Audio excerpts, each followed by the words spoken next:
Dejansko lahko rečemo, da je Triglavski narodni park nek izjemen preplet kulturne krajine in pa ohranjene narave. Mislimo predvsem na področja nad gornjo gozdno mejo, se pravi visokogorje, kjer človekov vpliv v zadnjih stoletjih ni bil tako intenziven. V območju gozda in pa v alpskih dolinah pa je seveda človekova dejavnost tista, ki je oblikovala tudi trenutno stanje naravnega okolja.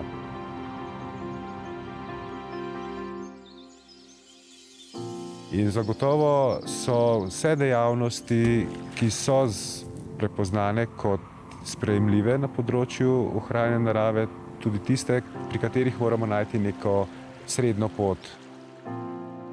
Naša vloga kot upravljavca Narodnega parka je predvsem uskladiti različne težnje po rabah prostora, tako socialne, ekološke, kot seveda tudi ekonomske vloge tega območja.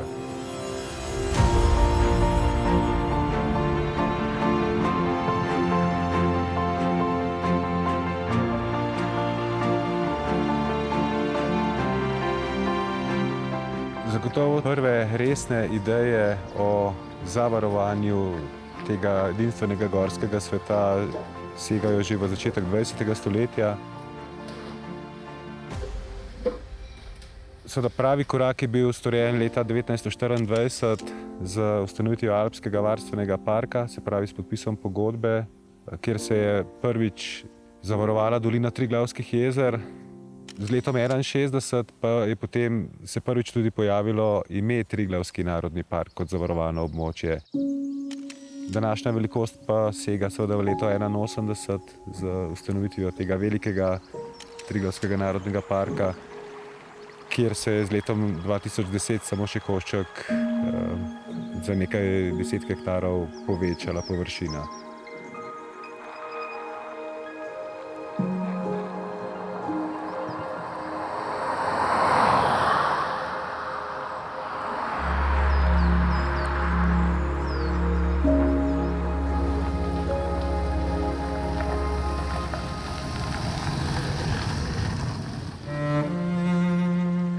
Če so v preteklosti bili izzivi predvsem na področju neposredne rabe naravnih virov, kot je recimo gozdarstvo, kmetijstvo, je danes poudarek na uravnavanju splošne rabe. To pomeni pa področje obiskovanja, izvajanja turističnih aktivnosti, rekreacijskih aktivnosti v tem prostoru. Ta socialna vloga prostora Triglavskega narodnega parka je namreč izjemno poudarjena in ta pritisk se iz leta v leto samo povečuje. Predvsem v preteklosti je bilo to povezano z problematiko odpadkov, potem nepravilnega parkiranja oziroma parkiranja v naravnem okolju. Predvsem v zadnjem obdobju pa poudarjamo velike posledice na živali oziroma na tiste živalske vrste, ki so občutljive na vznemirjenje. Kot so recimo rastišča divjega petelina, ruševca, potem tudi občutljivost visokobarjanskih površin na prisotnost človeka oziroma na kakršnokoli obliko rabe.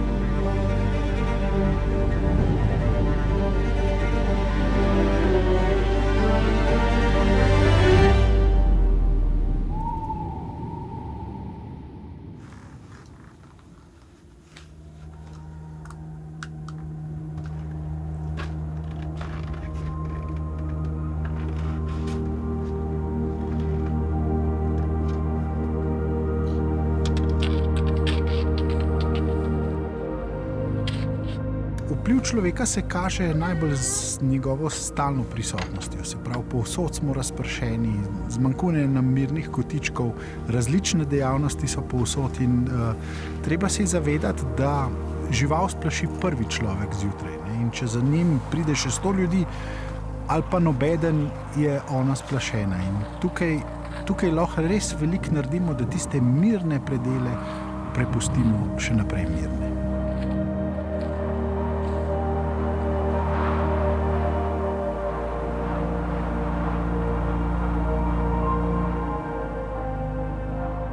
Belka je res fenomenalno prilagojena na življenje v visokogorju. V bistvu je po zimi še više kot poleti. Tukaj kljubuje praktično ona edina tem zimskim razmeram, kjer najde hrano na plaziščih. Potem spomlad začne pa ona iskati mesta, kjer so boljša za gnezdenje, se pravi bolj ravna, več travišč, predvsem z vidika tega, da bodo tam lahko odraščali mladiči, ampak še vedno so pa to višine nad 2000. Mi imamo naše Alpe strme na vrhu in zaradi tega je teh območij malo in zelo pomembno je, da so ta območja mirna.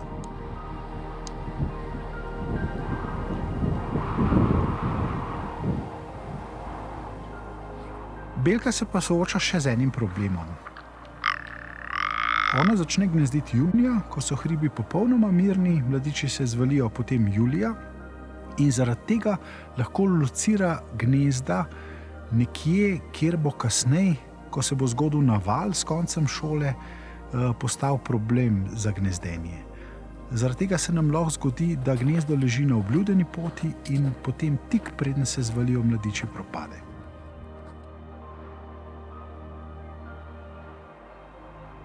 Zelo pomembno je, da poznamo vse njihove kotičke, vsa njihova gibanja, zato smo se lotili telemetrije.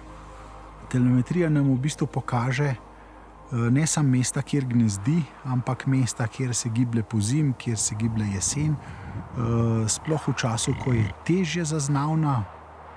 In telemetrija je lepo pokazala navezanost na gnezdišče. Presenetilo nas je, koliko je res celo leto visoko, nikoli ne gre v dolino zaradi, bi rekel, ostre zime.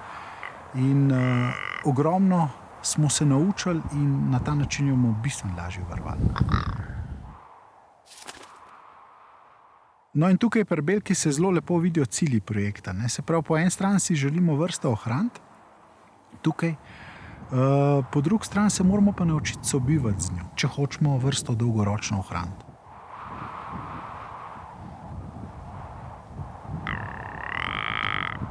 Zelo pomembno je naravo spoznavati.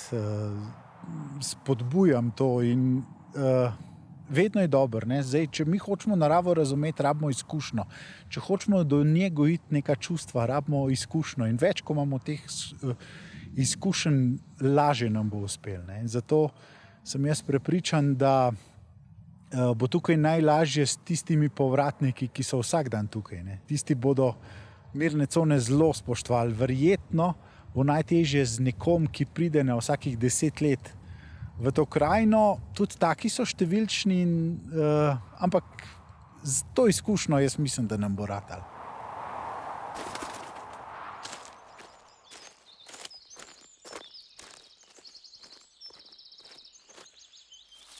Triglavski narodni park kot tak je prostor, katerega prireditve naj ne bi sodile. Čeprav vsi vemo, da imamo tudi množične prireditve, kot so biatlon, kot so planica in tako naprej.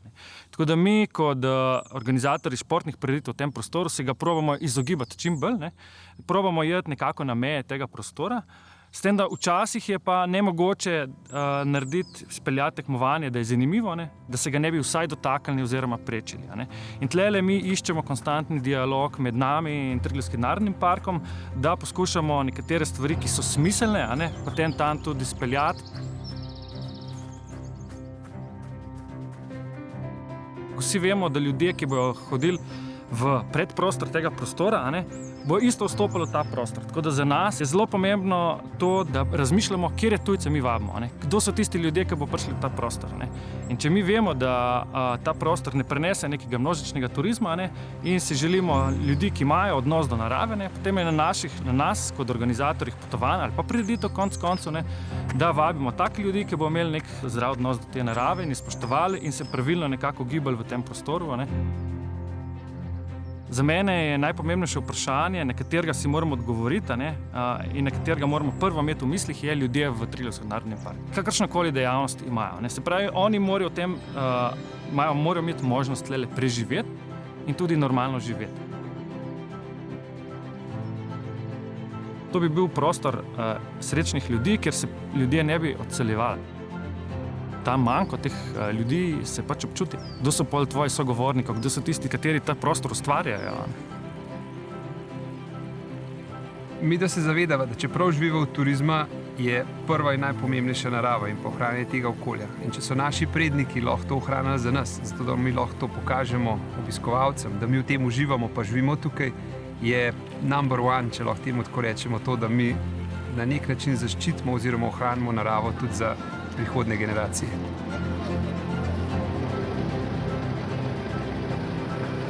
Seveda, turizem prinaša ogromno pozitivnih učinkov, pa tudi kakšnega negativnega.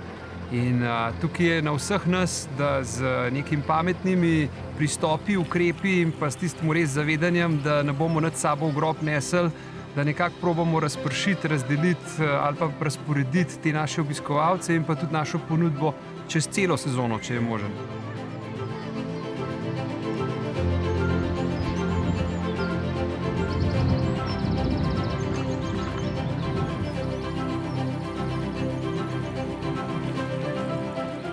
Mi tudi opozarjamo naše obiskovalce, da vse ni dostopno in samo zaradi nas tam. Imamo kanjone, imamo reke, imamo potoke, imamo jezera, kjer kopanje ni dovoljen. In če se domačini nakopajo in če se naši otroci nakopajo, se tudi tuji morajo razumeti, da se v teh zadevah ne bojo mogli. Ker posledično človek že vpliva na te drobne ekosisteme in jaz si ne bi mogel odpustiti, da bojo se kdaj ta naša narava spremenila. Včasih je tudi tako, da mogoče omejitev na prvo žogo zgleda res kot neka omejitev, pa v resnici je lahko tudi rešitev. Tako da, če se bomo pogovarjali, pa z iskrenimi kartami drug do drugega prišli, jaz mislim, da lahko najdemo nekaj, kar je win-win situacija za vse vključene.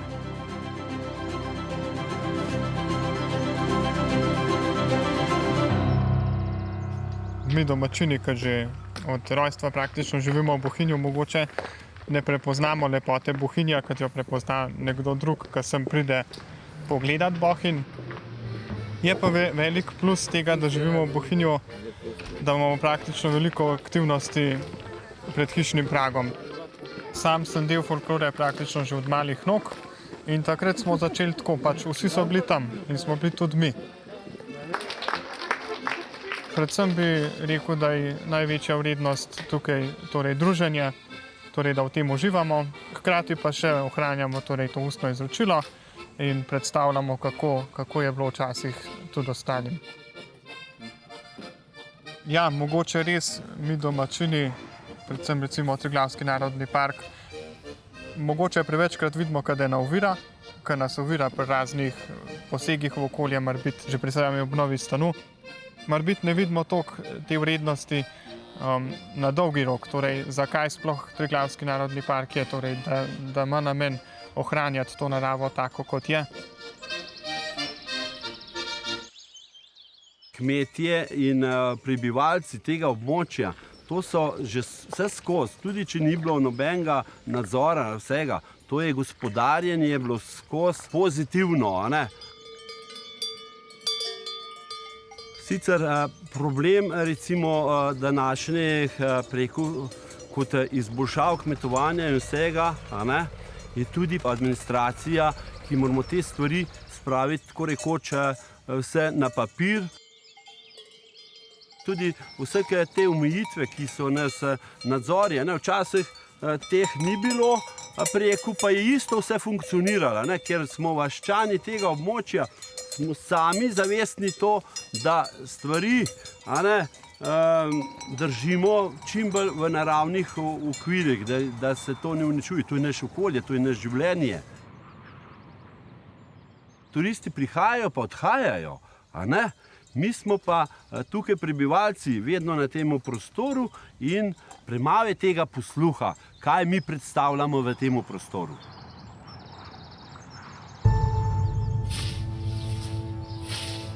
Se pomoči prav veliko ni, te subvencije, ker to je tako malo več, kar rečeš, da to nič toliko ne odtehta.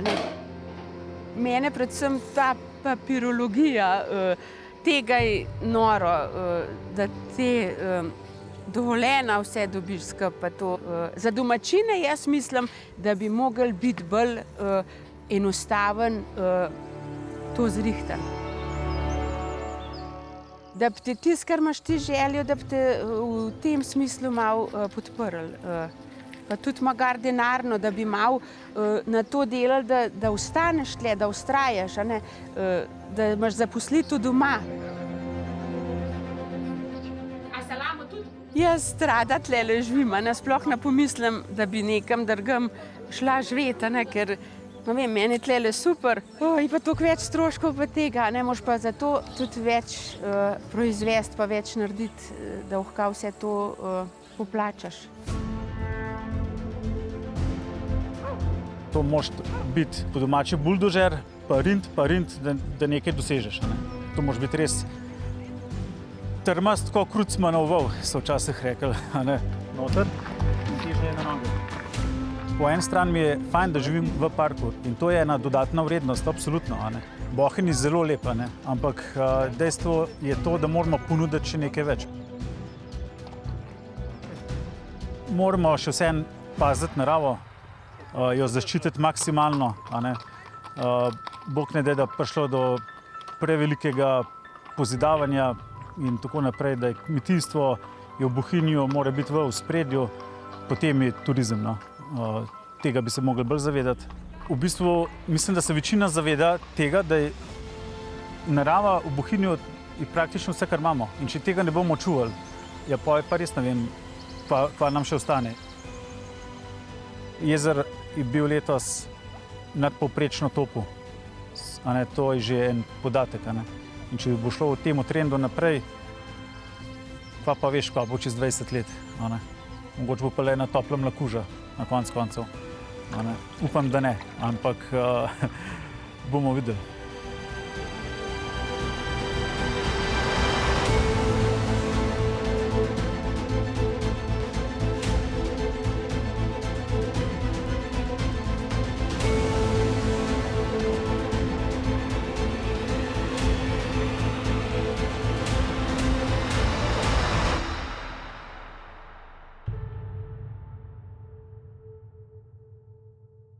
Od meje, koliko narazen, Ne vem, kje so. krukne. Kako je, kako 3 Jurija van?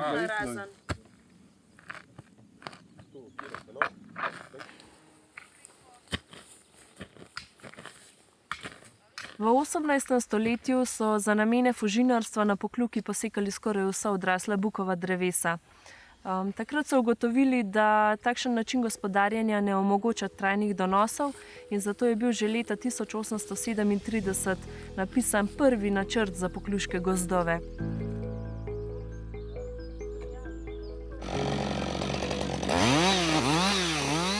V tistem času je bila uveljavljena tako imenovana nemška šola gozdarstva. Gozdove so takrat gledali predvsem skozi lesno proizvodno funkcijo, želeli so iz gozdov čim večje donose. Zato so v tistem času sejali, sadili in pospeševali samo smreko.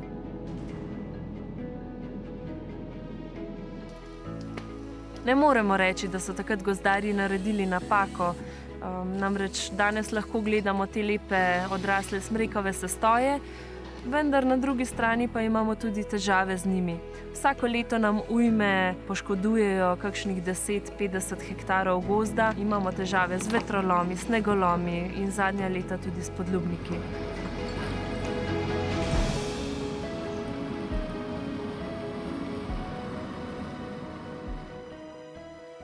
On je bil takle dober meter na česno okol, z rdečo glavo, da se je na daleč to vidno.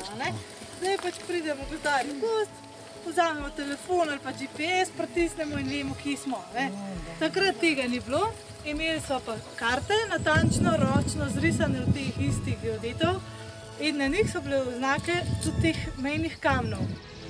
Eden od ukrepov, ki so ga na terenu izvedli, so bile tudi preseke med gozdno-gospodarskimi oddelki.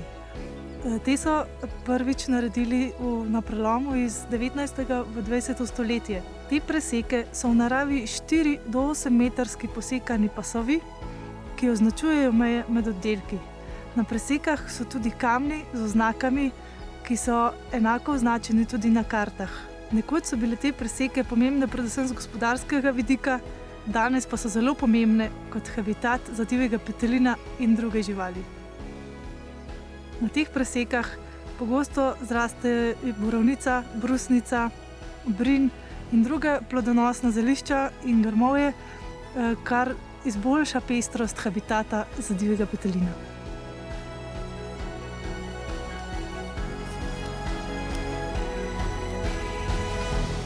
Ukrepi, ki se jih gozdarji držimo z namenom ohranjanja divjega petelina, so, da v času rastitve, to je od 1. marca do konca junija, ne gospodarimo z gozdovi znotraj rastišč. V radiju 100 metrov od rastišč divjega petelina ne umeščamo novih gozdnih prometnic, v radiju 500 metrov od rastišč ne dopuščamo krčitev gozda. Znotraj mirnih con pa se tudi izogibamo kakršnimkoli drugim posegom že v času zime.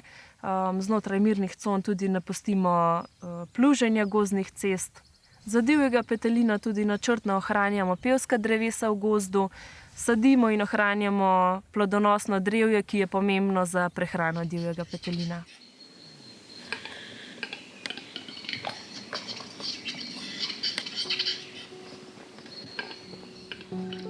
Divji petelin je vrsta starih odmaknjenih gorskih gozdov. Svetla smrekovja z veliko borovnice, rabi pa mir. To je zelo plaha vrsta, kljub svoji velikosti, vedno se človeku odmika in največkrat najde prostor tam nekje do gozdne meje, ampak to so višine že 1400-1700 metrov.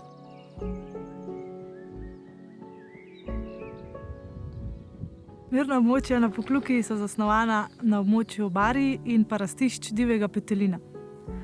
Na območju mirnih con divji petelin nujno potrebuje svoj mir v obdobju rastitve. Takrat se namreč razmnožuje in če takrat prekinemo ta proces, izgubimo naslednjo generacijo. Povsod po Sloveniji številčnost petelina močno upada, na Pokljuki pa nekako še drži svojo številčnost.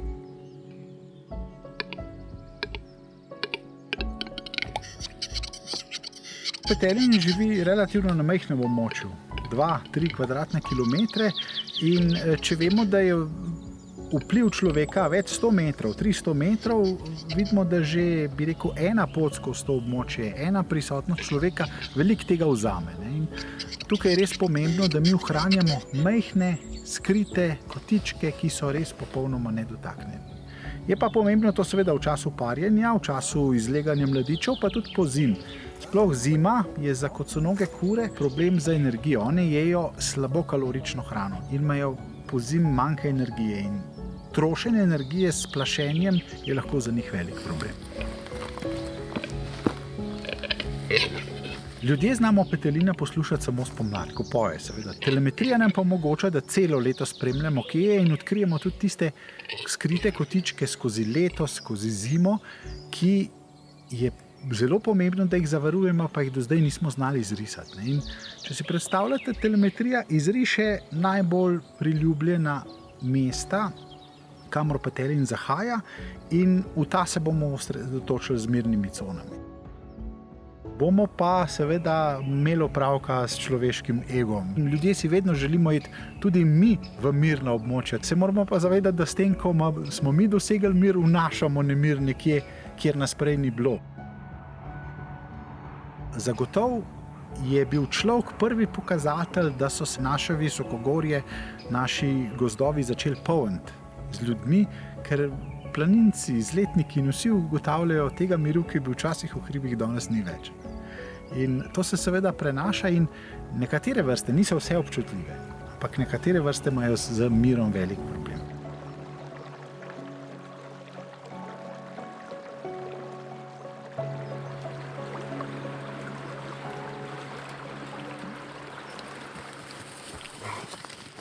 Gozdni pomen življenjski prostor rastlin in živali. Za človeka je izvor mnogih dobrin. Gozd zadržuje vodo pred odtekanjem, gozd blaži hitrost vetra, gozd blaži temperaturne ekstreme, zelo pomembne funkcije gozda.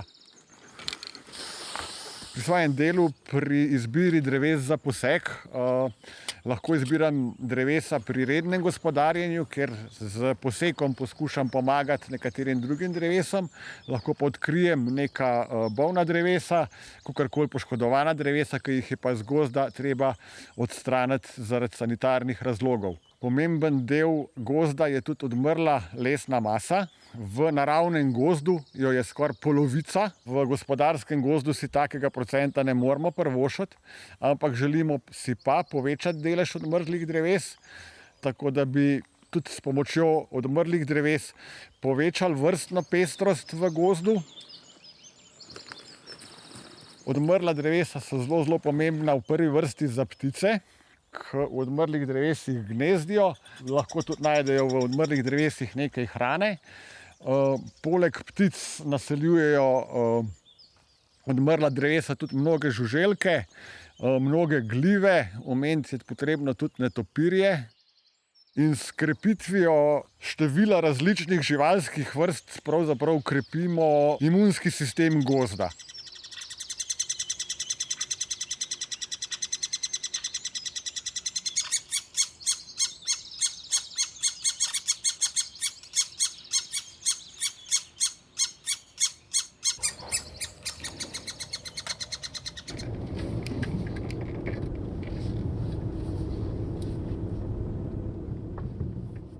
Kot gozdarji, kot lastniki in kot upravljavci tega prostora želimo seveda na dolgi rok gozd razvijati v smer, ki bo zagotavljal trajnost in pa tudi vse ostale funkcije. Zdaj pri trajnosti se zavedamo, da te klimatske spremembe povzročajo spremembe in zahtevajo drugačen pristop. Potrebno bo več pozornosti posvečati drugim vrstom, ki jih žal na Pokljuki trenutno ni.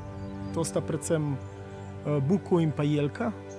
Javor je seveda zelo dobrodošel in pa te minoritetne drevesne vrste, kot so jerebika, mokovec in pa vse ostale.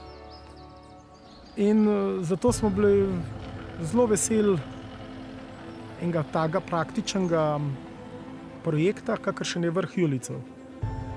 Z njim si predstavljamo, in delno se to že uresničuje, da se obisk ne bo preprečeval, ampak se bo obisk ljudi usmerjal. Kot okoljsko odgovoren lastnik seveda podpiramo tudi ekološki del tega projekta, ki bo spodbudil pestrost rastlinskih in živalskih vrst. Že v preteklosti smo se precej smo se jim posvečali svojo dejavnostjo in predvsem prilagajali. Z finim načrtovanjem gozdarskih del se to da dokaj normalno tudi prenesti v realnost.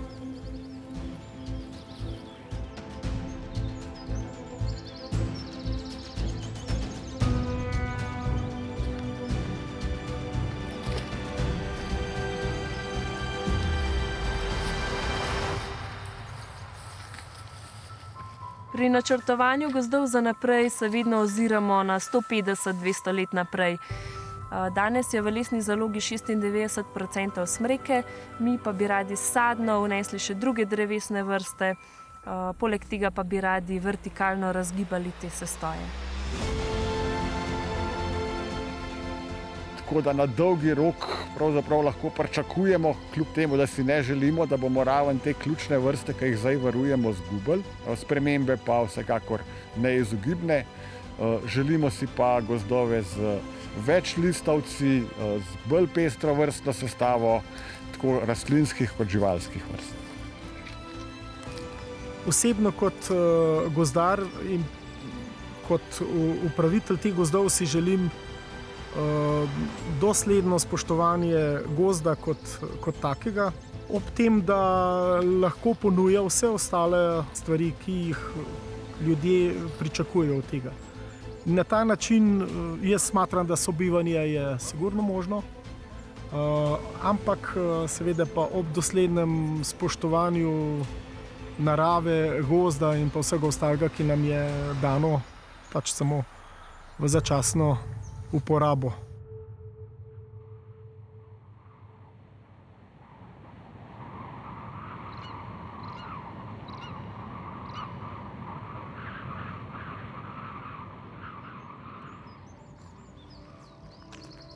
Jaz sem zdaj na TNP-ju 12 let, drugače sem vključen že v bistvu od majhnega v te dejavnosti, klele po tem prostoru, ker sem tudi klele lokalen prebivalec, tako da jaz klele čutim ta poslanstvo, ker sem ga vzel za svojega. To v bistvu ni služba, to je način življenja. Prednostna naloga v Triglavskem narodnem parku nas nadzornikov je naravovarstveni nadzor. To pomeni spremljanje območja, monitoringi posameznih vrst, sploh zaščitenih, ukrepanje v skladu s prekrškovnim postopkom. Seveda nas je pa nekaj nadzornikov tudi lovskih čuvajev, ki v zimskem času predvsem skrbimo za divjad, pač tudi nadziramo te stanja. Zavarovana območja so namenjena ohranitvi nekih ekosistemov v čim bolj naravnem stanju s čim manjšim človeškim vplivom. Zato moramo v bistvu skrbeti, da krmarimo med vplivi človeka in s tem ohranjanjem okolja v največji možni meri. Kar pomeni, da brez določenih omejitev ne moremo tega tako izvajati, da bi to lahko nekako obrodili sadove. Prek projekta Vrh Julijcev smo uvedli tako imenovana mirna območja, te mirne cone, kakor zajemajo to najstrožje varstvo. Vsak obiskovalec zavarovanega območja se je v bistvu dolžen prepričati o nekih varstvenih režimih v tem območju, tako kakor prideš, kamorkoli pač prideš, ti skle na obisku. In tle veljajo določene pravila, ki jih je treba spoštovati. Kakor smo začeli s projektom Vrh Julijcev, je bilo kar, kako preko po domač povedano, vroče, kaj bomo zdaj naredili, a zdaj noben kamor več ne omogo. Ni to res, da noben kamor več ne more, marsikaj se da, ampak peš. Ne morete se pa povsod voziti, pač to ne gre. In je bilo, ta razumevanje je bil kar mečken kritičen v štartu, ampak smo mi to z vsem temi obvestili, s tem ozaveščanjem javnosti, v dosti kratkem času dosegli, da ljudje nekako to sprejemajo, da bomo izgubili neke naravne danosti, kakor smo jih še do nedavnega imeli. V bistvu jih še imamo, ampak če ne bi to začeli s tem, bi to šlo.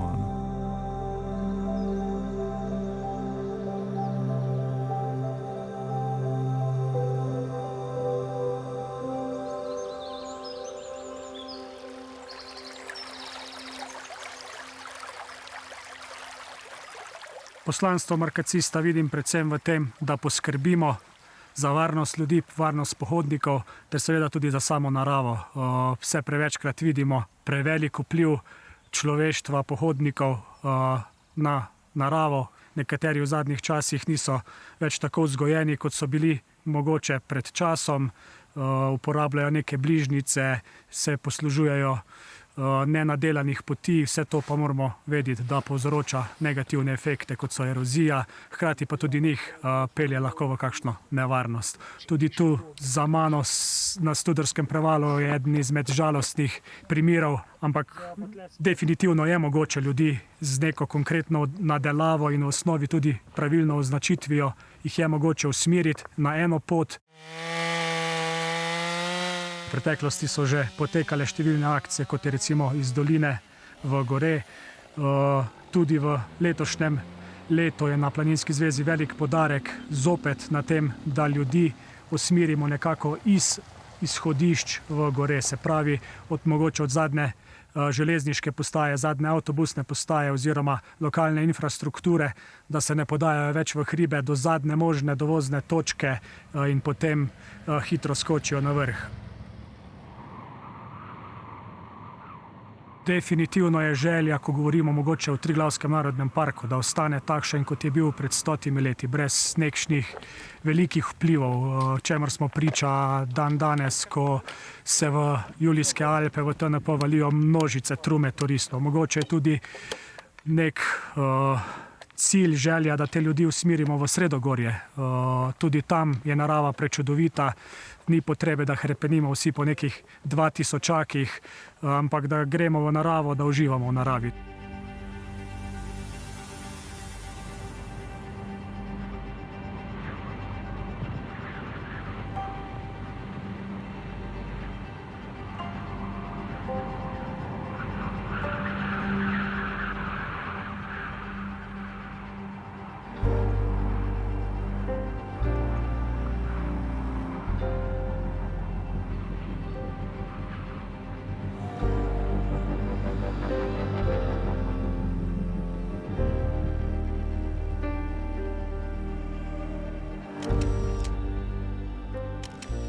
Začetki raziskovanj 7 jezer oziroma naših visokogorskih jezer sega nekako v leto 1990, ko smo opravili prvi poizkusni pregled rastlinstva in živalstva v teh jezerih. Kmalu potem smo se tudi prvič srečali z problemom rib v jezeru. Približno 4 leta ni bilo opaziti nobenih sprememb.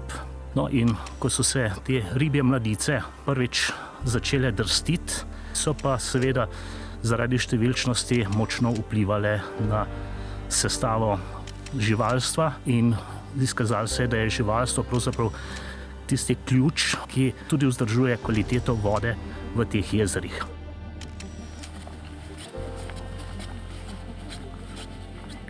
Zdaj vemo, da leta 1991 je bila jezerska zlatovčica prinešena v Dvojno jezero, da bi pač lahko lovili ribe tudi v Dvojnem jezeru.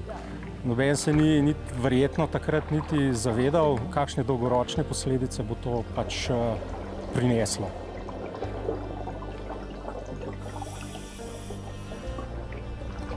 Ribe so se hranile z temi planktonskimi organizmi, ki jih je bilo pred vnosom veliko.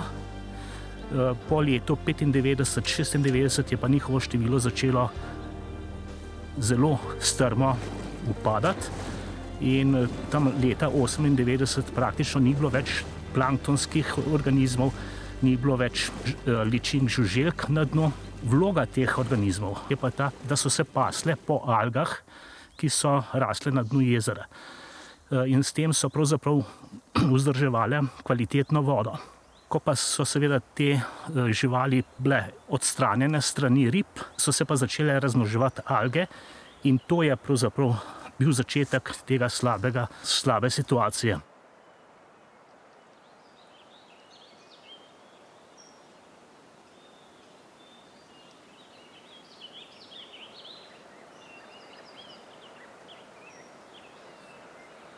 Jezerska zlatovčica ni evropska domorodna vrsta. Ona je prilagojena na dolge zime, kratka poletja, na jezera, ki so zamrznjena in tako naprej. To je pač njen habitat.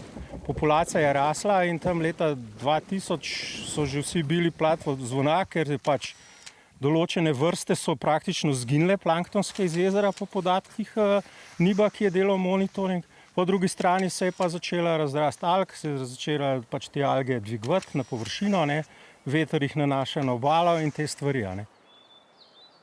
Po 3 letih aktivnega izlova in predvsem prebivanja na Dvojnem jezeru v poletnem času, ko jezero ni zamrznjeno ali pod snegom, smo zdaj že toliko daleč, da imamo zdaj v mrežah samo še par rib, imeli smo jih včasih 100, vidimo, da v bistvu tukaj uspešnost se napreduje.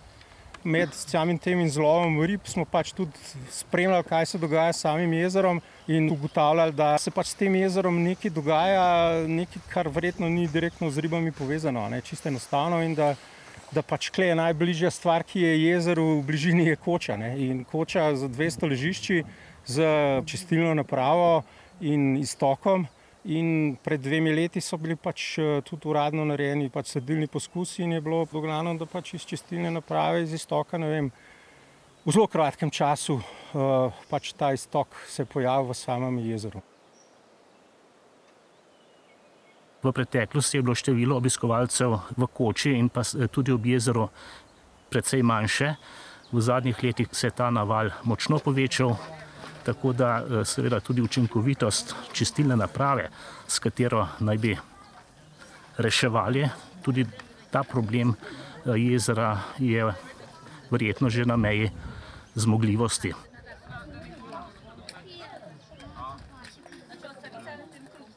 Danes smo pač prišli do točke, ko nam postaja ta, da rečemo, planinstvo ali pa že lahko rečemo planinski turizem, eno izmed točk, ki na nek način obremenjujejo okolje.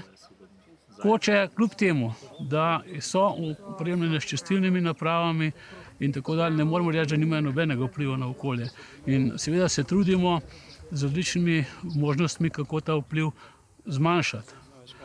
Zdaj, pri tem jezeru je mogoče ta problem, da je ta vpliv zelo hitro viden. Strokovnjaki, ki na tej področju delajo, seveda iščejo rešitev v različnih smerih. Ena izmed možnosti je nadgradnja obstoječe čistilne naprave, ki seveda bo v določeni meri izboljšala stanje. Drugo je pa tudi možnost vgradnje suhih stranišč in tako naprej. Vsaka od teh variant ima pozitivne in negativne zadeve. Kako pa v bodoče, ko se bodo tehnologije izboljševale, še ta sistem, ki je zdaj že, kakršenkoli na koncu bo, še nadgraditi, pa seveda bo izziv za naslednje generacije. Hiša je res že stara, ampak se mi zdi, da se kle skozi nekaj nadgrajuje. Pa se mi zdi, da se Matica dosti trudi. Sem zdaj kle kar nekaj let. Po drugi strani te pa zmot, ker toliko enih strokovnjakov pa ne najdejo končno ene skupne besede, pa kaj se naredi. Vsak nekaj na svoje vleče. To je dejstvo. Daj mi enega podaja,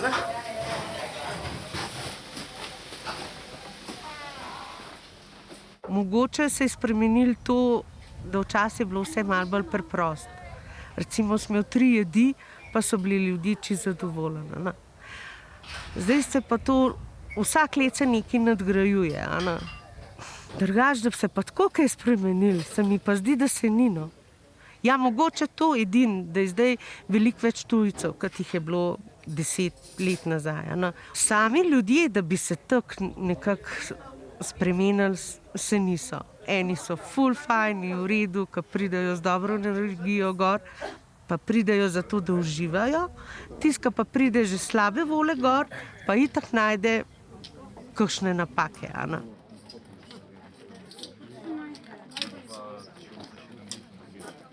Kar se tiče tega prostora, ne samo tukaj, celega Alpskega pogorja, Ilicev in tako naprej, ki so nekako najbolj oblegani, imamo ne planinci kot taki, ampak Slovenija neko nedodelano strategijo, da temu tako rečem. Po eni strani Ministrstvo za gospodarstvo s promocijskimi aktivnostmi doma in v tujini privablja ljudi v Slovenijo, kar je seveda pozitivno stališče turizma, medtem ko pa inštitucije, ki se ukvarjajo z varstvom narave, pa želijo, da ravno na planinskih kočah z zmanjševanjem standarda nekako ta pritisk zmanjšamo. Jaz mislim, da tukaj moramo se v Sloveniji naliti čistega vina in uravnotežiti, koliko ljudi bomo v Slovenijo pripeljali, koliko jih bomo zadržali v dolini, kako jih bomo pa spustili v visokogorje, je pa seveda ne vprašanje samo za planinske koče, ker planinske koče na koncu morajo tudi ekonomsko preživeti, to ne smemo pozabiti. In tukaj smo v tistem, bom rekel, zdajle nekem odločilnem trenutku in mislim, da ta nova strategija razvoja turizma, ki nekako nakazuje bolj umirjeno rast, kar se tiče obsega, je nek tisti korak v pravo smer do tega, da bomo dosegli neko obremenilno sposobnost tega okolja, mislim, bo pa še preteklo nekaj vode, da bomo prišli do nekih rezultatov, ki bodo potem zadovoljili obe strani.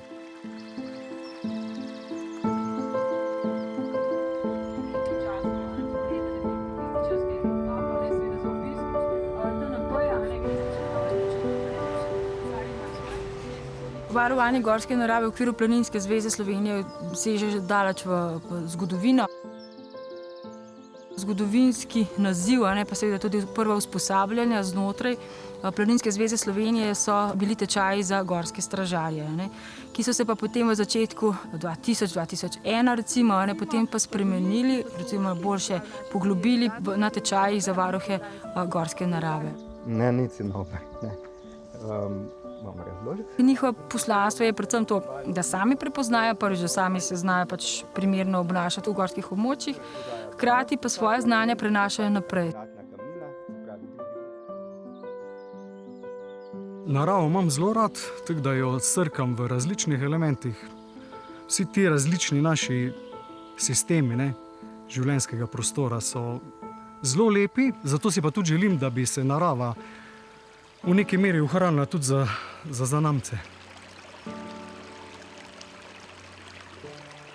Ko smo delali recimo anketo o tem, zakaj pravzaprav ljudje obiskujejo Triglavski narodni park, na prvem mestu je bil mir.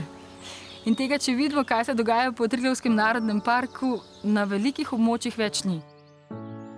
O tem se pogovarjamo, kaj bo v prihodnje, kaj bo zdaj s tem našim doživljanjem, ampak tukaj že se dotikamo bolj te socialne nosilne zmogljivosti.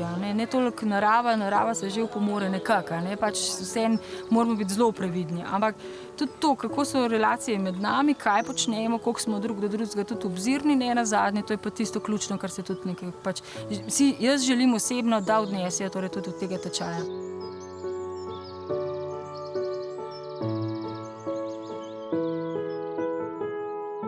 Zdaj pa, če pogledamo tale naš Triglavski narodni park, ki bi naj pokrival 4% slovenskega teritorija, je kar v določenih mesecih zelo obljuden, in je to res en velik pritisk na naravo. In tudi sam kot kolesar v gorskem svetu sem tudi na tem tečaju tudi spoznal mogoče ene zadeve, pa sem rekel, to pa jaz tudi počnem, pa ni zdravo. Pa moramo to prenesti naprej, pa moramo ljudem nekako dopovedati, vse tisto, ko želi, bo sledil tem napotkom. Tisto, pa ne želi, pa upam, da ga bomo prepričali, se pa bojim, da brez nekih omejitev v prihodnosti ne bo šlo. Preprosto ne bo šlo, ker smo ljudje zelo komot, preveč komot, pa mislimo, da je čisto vse naše, pa je lepo, da lahko vse posod gremo, ampak je pa tudi lepo, da ostane kaj,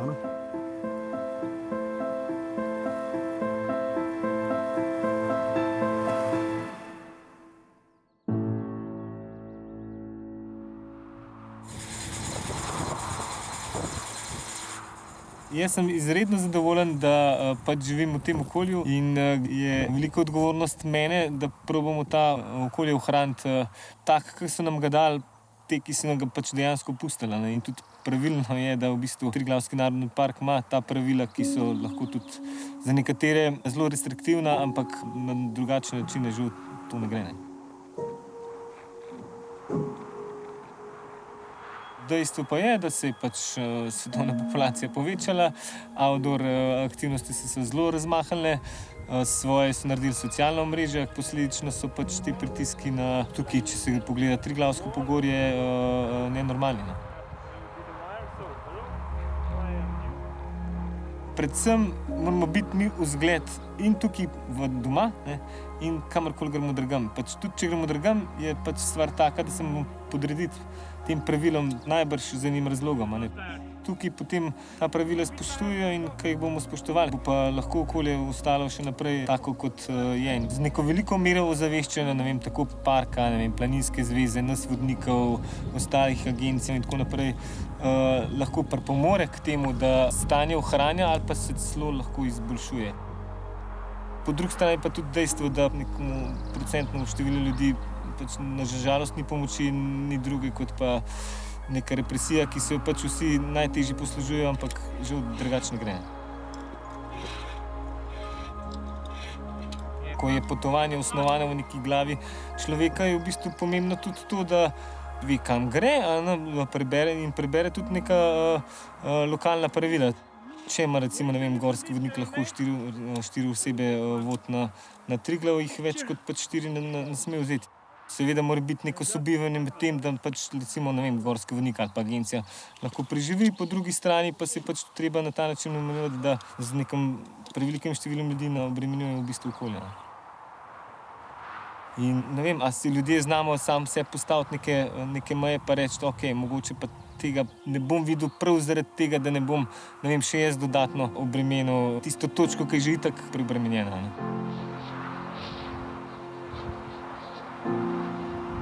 Jaz sem sicer zelo vehementna oseba, pa bi kakšne stvari zelo imel urejene čez 2 sekunde, pa se pač ne da, ker zakonodaja tako hoče, včasih tudi pač naravni proces in tako naprej. Ampak vse druge kot to, da se usedemo za skupno mizo, pa da rečemo določene stvari v življenju res ni. Pač z glavo skozi se ne da in vsak mora v bistvu, če hočemo, če se gleda zdaj pač ohranjanje narave, v bistvu popustiti v tem smislu, da reče, ok, kapitalno bomo pač malo manj, mislim pa ne uspešni, pač malo manj pač tega kapitala prišlo v žep in pač imeli bomo tukaj na koncu lepo naravo, ohranjeno naravo, ki jo bojo pač občudovali lahko tudi zanamci. Zato se moramo res prizadevati vsi. Lokalna skupnost, prebivalci lokalne skupnosti, država in pa tudi predvsem pa obiskovalci.